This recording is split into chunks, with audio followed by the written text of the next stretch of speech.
we're going to get the chance to explore what I think is an incredibly interesting suite of emerging technologies. Now, it's difficult to classify these in some ways, but I would say that if we had to say one thing that they were centered on, it could be coordination. That these technologies are all about coordination. It became apparent that all of these technologies are focused on objectives that are currently filled by our institutions, by our governments, by our companies, by our schools, by our civic organizations, that they're really, in some ways, on a seemingly collision course with institutions as we know them now, and that it would be worthwhile to explore both what this collision could look like and what an integrated end product could look like. So if you're thinking about the value of coordination, you can think about something like your neighborhood mechanic. When you go to your neighborhood mechanic, they have a number of procedures that they're able to run at more or less normal speed. Add coordination to this process, though, and you get something more like a NASCAR pit crew. Everyone knows exactly where they're supposed to be. Everyone moves fluidly in and out. They both know what they need to do to support one another, and maybe even more importantly, they know when they need to stand out of the way. These capabilities are analogous to the kinds of capabilities that coordination technologies are about to provide organizations. The sort of parallel framing, that really these technologies could be summed up as future ways of getting things done. Now, getting things done is kind of an important threshold for technologies. Take, for example, the Industrial Revolution. Most historians credit the steam-powered motor as the real driver of the Industrial Revolution. But if you look at the history of the steam-powered motor, it actually goes back much further than you might expect. This is the Hero engine. It's an early steam-powered motor. It's existed for almost 2,000 years now. You know, it was a basic novelty, essentially a toy, that was never integrated into processes of getting things done. And so when it got incorporated into bigger processes of getting things done, into production processes, it revolutionized our society and created, you know, kind of unprecedented levels of production and material wealth. This kind of threshold is about to be crossed, though, by network technologies. We uncovered a number of technologies that are sort of similar to that early steam engine, that early standalone example of a technology that had real potential but was not yet integrated into systems of getting things done.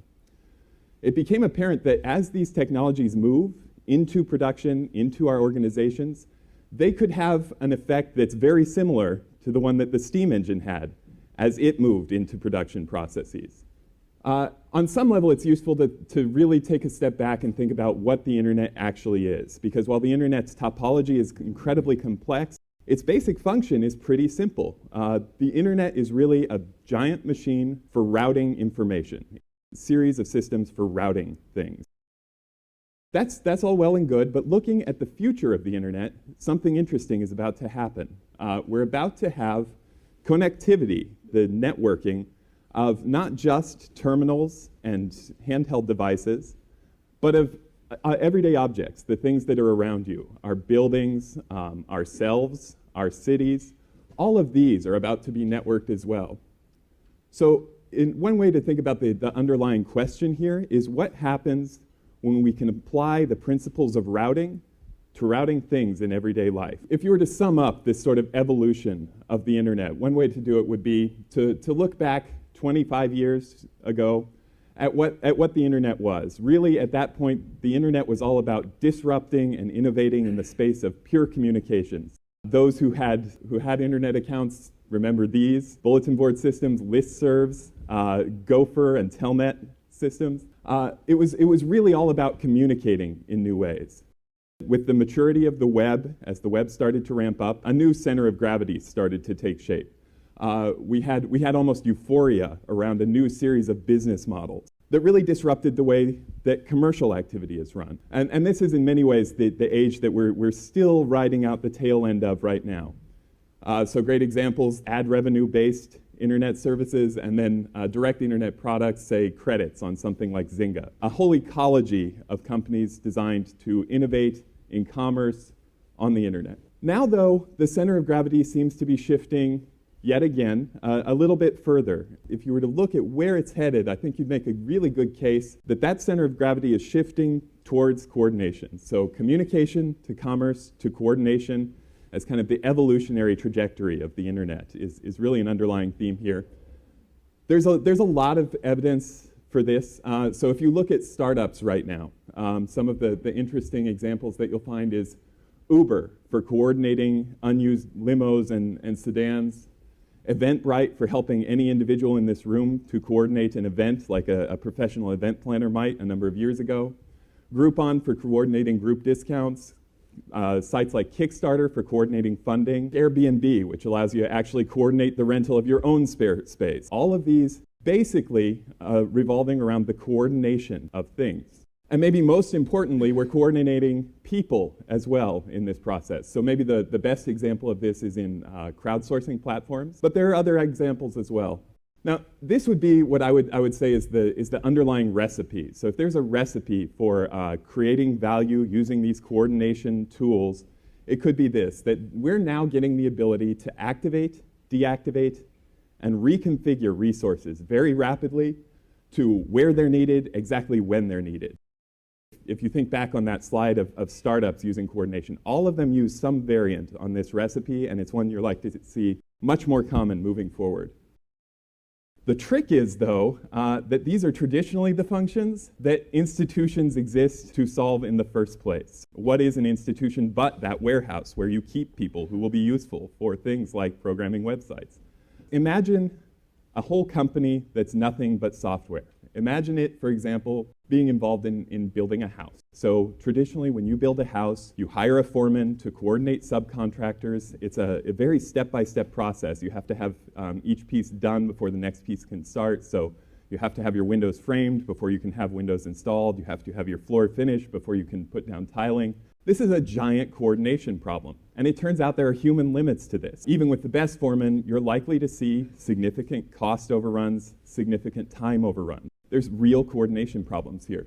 Moving forward, though, you can imagine a world in which, rather than working in this way, you take, say, 30 people who are experienced in the construction industry, who really know what they're doing, give them each a smartphone running off of a central program, and each of them is pinged to perform tasks as they're needed. Basically, they appear where they're needed, when they're needed. Doing this, the whole home could be assembled step by step. You can think of it almost like a computer program running to build a home, using people almost as robotic graspers to just put things into place as they need to be put into place. Doing this, you could essentially apply the power of the pit crew to the process of building a house. It's an analogous shift, right?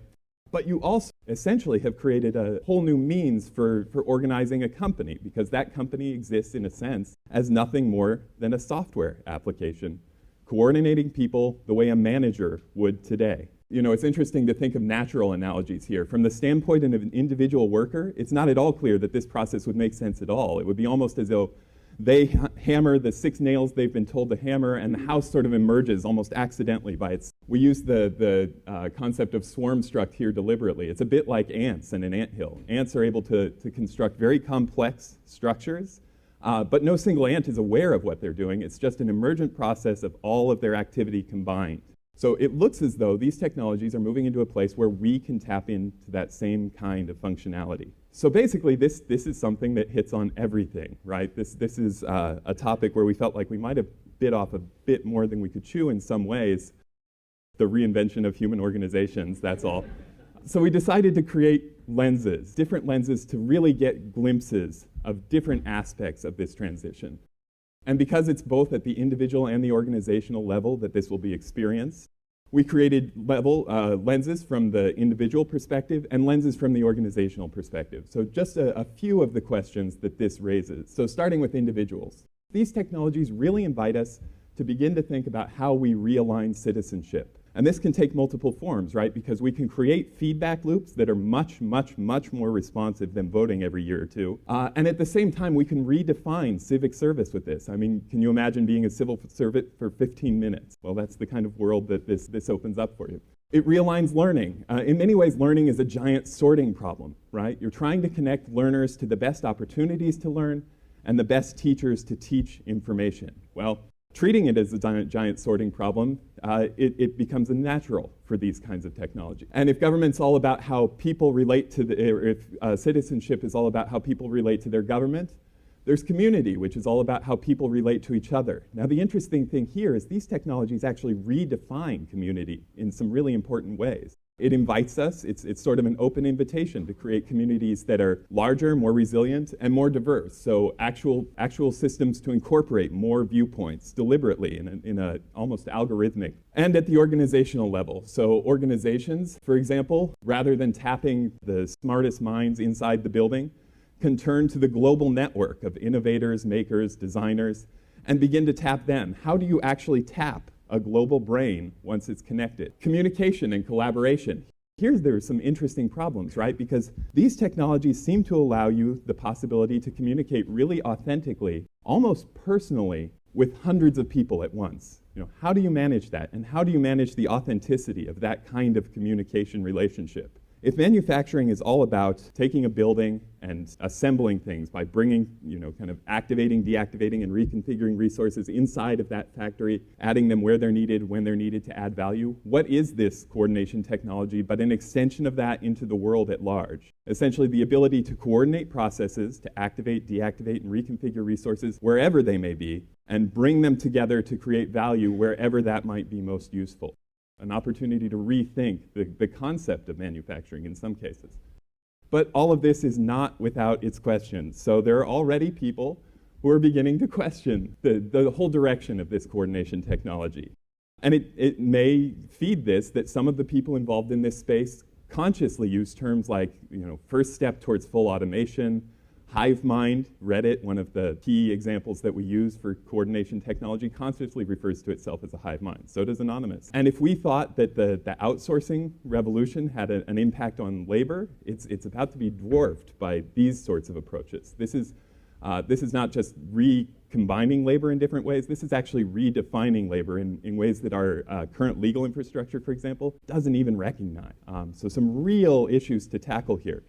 These are tools that have traditionally been available only at a very niche level, suddenly becoming available at large to anybody who can use them. So those with the best ideas, who are most able to bring others to their side, are likely to be able to tap into unheard of resources, really empowered at an individual level. Where this tension ultimately settles is a quest for the next few years. You can either stand motionless and sort of watch this happen, or you can find new ways to integrate this. What will the organization that leverages really, really swift coordination look like in your space?